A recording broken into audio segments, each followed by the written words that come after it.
بسم اللہ الرحمن الرحیم۔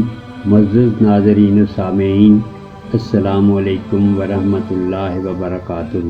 میں ہوں منیر حسن، آپ کا میزبان رمضان کیسے گزارے کی سیریز کے ساتھ۔ ہمارا آج کا موضوع سحری سے متعلق ہے۔ نبی اکرم صلی اللہ علیہ وسلم کا فرمان ہے، سحری کھایا کرو، اس میں برکت ہوتی ہے۔ ایک دو لقمے کھانے یا اس طرح ایک دو گھونٹ پانی لینے سے بھی سحری کی سنت ادا ہو جائے گی۔ سحری کھانے کے بعد روزے کی نیت کر لے تو سحری کا وقت رہنے تک بلا شبہ کھا پی سکتے ہیں۔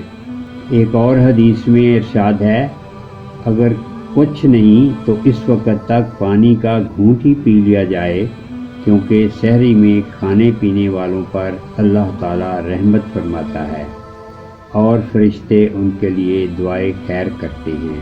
نبی اکرم صلی اللہ علیہ وسلم کا ایک اور فرمان ہے، اللہ تعالیٰ کا ارشاد ہے کہ اپنے بندوں میں مجھے وہ بندہ زیادہ محبوب ہے جو روزے کی افطار میں جلدی کرے۔ اس کے ساتھ ہی ہمیں اجازت دیجیے، دوبارہ حاضر ہوں گے ایک نئے موضوع کے ساتھ۔ اللہ تعالیٰ سے دعا ہے کہ وہ ہمیں رمضان المبارک کے مقدس لمحات سے مستفیض ہونے کی توفیق عطا فرمائے، آمین۔